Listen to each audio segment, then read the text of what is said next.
조갑제 TV 시청자 여러분 안녕하십니까. 2024년 10월 24일 오전 8시입니다.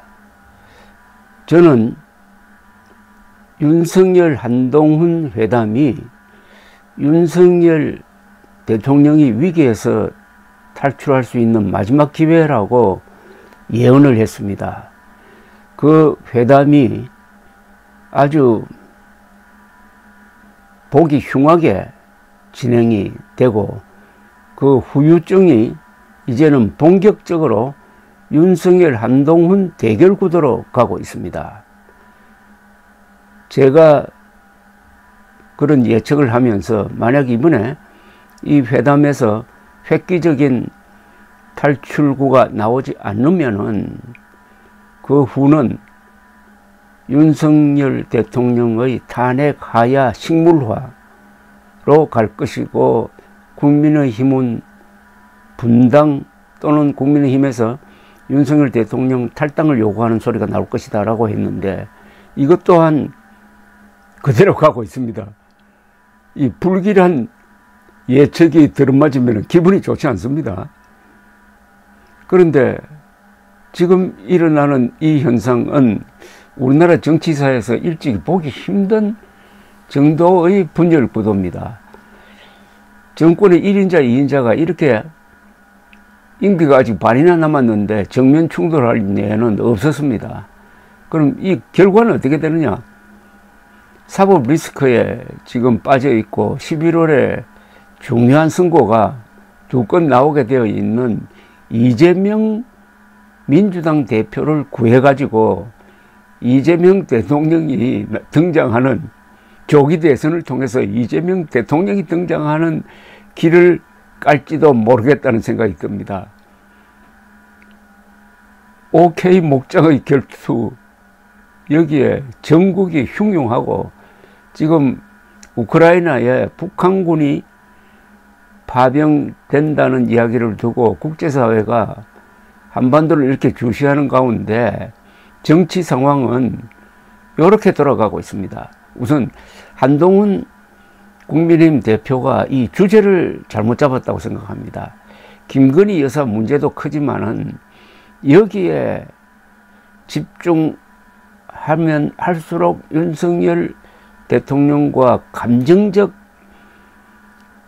갈등이 생기게 되는데 저는 처음부터 한동훈 대표는 의료 대란 해결에 승부를 걸어야 된다고 생각했습니다. 의료 대란을 해결하는 사람이 대통령이 된다.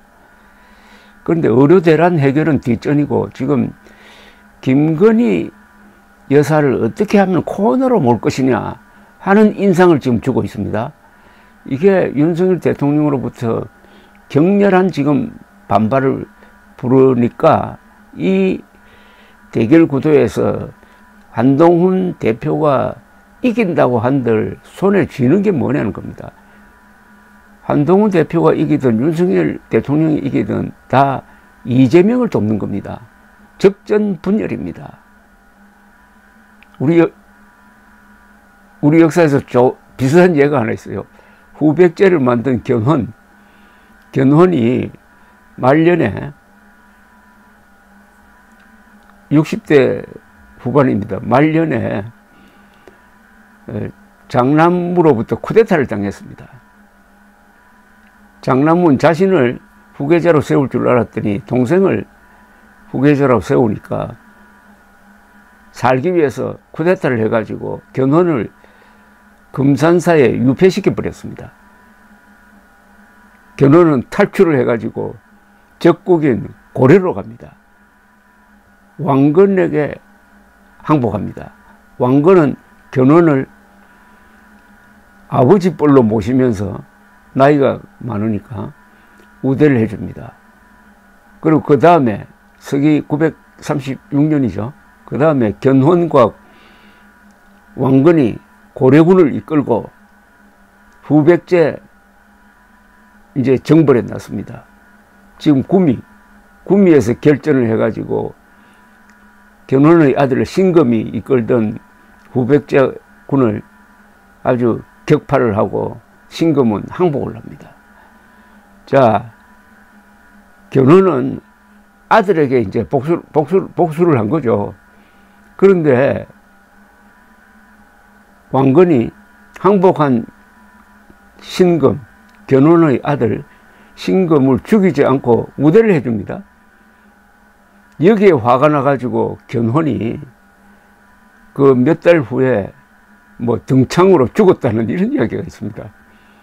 권력의 세계는 이런 겁니다.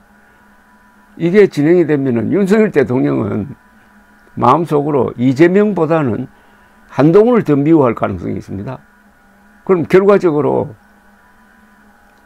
한동훈을 치기 위해서 이재명과 손을 잡든지, 아니면 거꾸로 한동훈 대표는 윤석열을 치기 위해서 이재명과 손을 잡든지, 이래저래 이재명에게 유리한 좀 구도가 되고 있다는 말씀인데, 하나 아쉬운 게 한동훈 대표가 모든 국민들의 건강을 위협하고 있는 이 의료 대란 사태를 해결하려는 큰 정치를 하지 않고 좀 여기는 소홀히 합니다.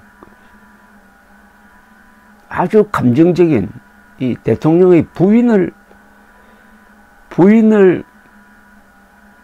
어떻게 하는 여기에 집중하다가 보니까 감정적 싸움판이 된 가운데, 어제는 또 윤석열 대통령이 국민의힘 한동훈 대표와의 면담 이틀 만에 용산 대통령 집무실에서 그간 한동훈 대표를 강하게 비판해 온 홍준표 대구시장과 비공개 면담을 가졌습니다.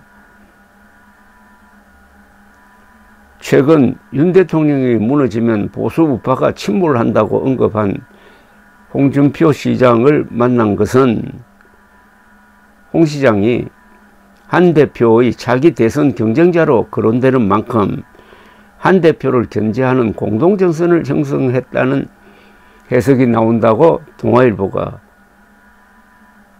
이야기했습니다. 윤 대통령은 한 대표와의 면담 때 홀대 논란이 일었던 용산 대통령실 앞 야외 파인그라스가 아닌 집무실에서 홍 시장과 만났다는 겁니다. 그러니까 한동훈 대표보다는 홍준표 시장을 더 우대했다는 이야기입니다.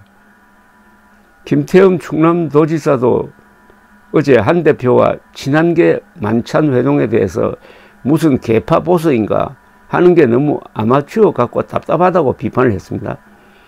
그러니까 윤석열 한동훈의 패싸움 양상이 노골화되어 가지고 국민의힘이 지금 쫙 갈라지고 있다는 겁니다.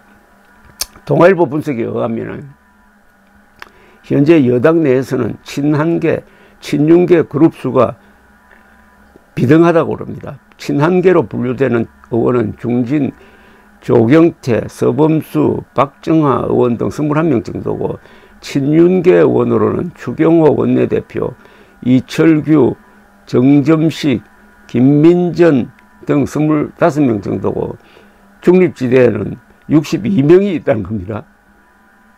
벌써 이런 계산을 한다는 것 자체가 윤석열 정권이 내부로부터 무너지고 있다는 이야기입니다.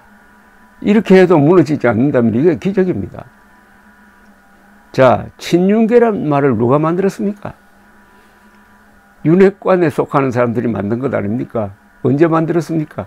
작년 김기현 대표를 앞세우면서 그 라이벌 때는 안철수, 나경원을 젖히면서 만들어낸 말이 친윤계 아닙니까? 아니, 그때만 해도 국민의힘 전부 다가 친윤계인데, 거기서 김기현 편을 안 드는 사람을 반윤계로 몰고 나경원 의원을 반윤의 우둔머리로 모는 사람이 누굽니까? 장제원 등 아닙니까? 그러다가 정말 이 언어라는 게 중요합니다. 친윤계 뭐 이런 거 없었어요. 다 친윤계였는데, 친윤계 하다 보니까 친윤계가 생기고 한동훈파가 생기고, 바로 친윤이란 말을 만들어낸 윤핵관 세력이 결국은 윤석열 대통령을 잡고 있는 겁니다. 간신들이 아부 경쟁을 하면은 그 권력자는 기분이 좋겠지만은 결국 망칩니다. 아부로서 망치는 겁니다. 이번에 윤석열 한동훈 회담을 망친 게 그 자리 배치 아닙니까? 그런 자리 배치를 한 사람이 윤석열 대통령을 마친 겁니다. 그렇게 자리 배치를 하면은 윤석열 대통령이 한동훈을 훈계하는 것 같은 자리 배치를 하면은 대통령으로부터 칭찬을 받겠지 하는 이런 머리를 써가지고 그런 자리 배치를 해가지고 그 사진을 내보냈다가 완전히 언론으로부터 집중 비판을 받도록 한 자, 그 자가 바로 간신이고 그 자가 바로 윤석열 대통령을 망치는 사람입니다. 자, 이제 앞으로 어떻게 될 것이냐를 전망하면은 우선 윤석열 대통령에 맞춘다면은 완전히 식물 대통령으로 가든지 탄핵당하든지 하야하든지 또는 아주 확률은 낮지만은 기사회생하든지 4개의 길이 지금 놓여 있습니다. 국민의힘은 어떻게 될 거냐? 윤석열, 저도 이제 친윤이란 말 쓰게 됐습니다. 윤석열 대통령이 좌파 세력을 탈당시켜가지고 별도의 정당을 만들든지 그러다 분당이 되는 거죠.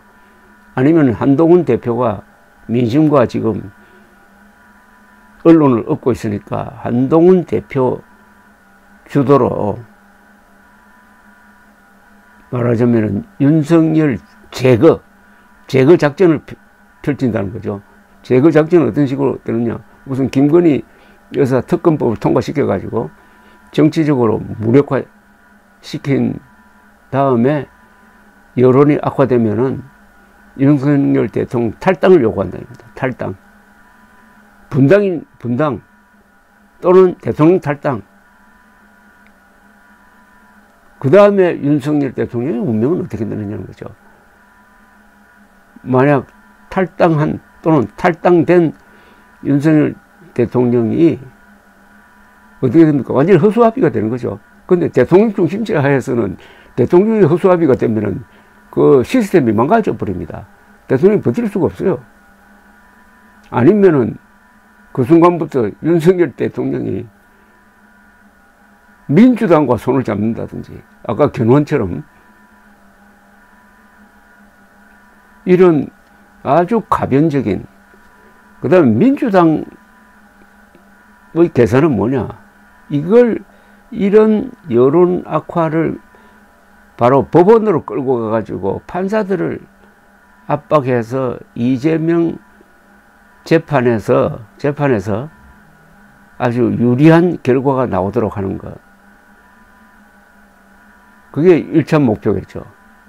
이제 주말부터 또 대중 집회를 해가지고 윤석열 타도 운동은 또 장외에서 벌어질 것이니까 그 다음에 정치적 계산으로는 요 틈을 타서 뭐 개헌, 대통령 중임제 또는 헌법 전문에 5.18 정신을 넣는다든지 하는 개헌을 통해서 정국의 주도권을 잡는 방식 아니면 기회를 봐가지고 윤석열 대통령을 조기에 퇴진시켜서 조기 대선을 통해서 이재명을 대통령으로 만들므로써 사법 리스크를 일단 극복하는 그런 가능성, 수많은 가능성이 지금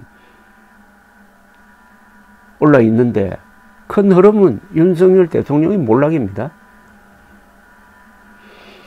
의료대란은 이런 정국과 상관없이 별도의 트랙으로 계속 확산되고 있습니다. 드디어 어제는 김윤 의원이 만든 어떤 청사진을 따라서 윤석열 대통령이 이런 말도 아닌 의료개혁의 말하자면 불을 질렀다는 이런 평판이 있었는데 의외로 민주당 김윤 의원이 여러 가지 시뮬레이션을 해가지고 이번 의료 대란으로 첫 2달, 지난 2월과 3월에 초과 사망자가 1,700명이 나왔다는 통계를 발표를 했습니다. 1,700명이 억울하게 죽었다는 거죠. 윤석열 때문에. 2달 만에 그래 됐다는 겁니다. 윤석열이란 존재 자체가 김일성 다음으로 많은 한국인을 죽게 한 사람으로 기록될 것이라는 저의 전망이 또한 적중하고 있습니다. 2달 사이에 1,700명이 더 죽었다고 하면은 1년으로 하면은 한 10,000명 되면 어떻게 됩니까? 윤석열 때문에 10,000명이 죽었다 이래 되는 거 아닙니까? 이건 미필적 고의에 의한 살인이라는 이병철 변호사의 논리가 맞는 것 아닙니까? 이런 일을 벌이고 있는 윤석열, 의료 대란으로 해서 한국의 보수 세력, 의사들이 한국 보수 세력의 핵심이니까 의료 대란이라는 일종의 내부 총질로 자기의 지지 기반을 완전히 적으로 돌린 윤석열 대통령이 이런 정치적 대혼란 속에서 가장 큰 상처를 받게 될 것이다. 그러나 상처받은 대통령이 힘은 그래도 남은 힘은 있으니까 그 남은 힘으로 보수 세력 전체를 그냥 와해시키고 하는 그런 행동을 못하도록 하는 어떤 설계가 필요한 시점인데, 한동훈 대표의 성격 또한 지기 싫어하는 파락군, 서울 파락군 출신의 독특한 성격, 그게 또 특수부 검사를 통해서 그 성격이 더 굳어지고, 그래야 두 특수부 검사들끼리 싸우는 이런 양상을 보이고 있습니다. 이럴 때는 국민 각자가 이 각자 도생하는 기분으로 정신 바짝 차려야 됩니다. 한국의 보수 세력은 세력으로서는 이제는 소멸되고 말았습니다. 그러나 대한민국의 자유민주주의 체제를 긍정하고 지키려는 보수층은 있습니다. 보수층은 있지만 정치화된 세력으로서는 이제 존재하지 않는다. 이 모순을 어떻게 해결할 거냐. 이제는 보수층이 왜 이렇게 됐는지 자성할 시간을 가져야 됩니다. 왜 윤석열 대통령이 잘못할 때 청와대에서 뛰쳐나온다든지 이준석 몰아낸다든지 의료 대란을 불을 지를 때 왜 우리는 말리지 않고 박수만 쳤느냐. 자업자득이다. 우리가 뭘 잘못했느냐 하는 자성의 시간을 가질 때라고 생각합니다. 감사합니다.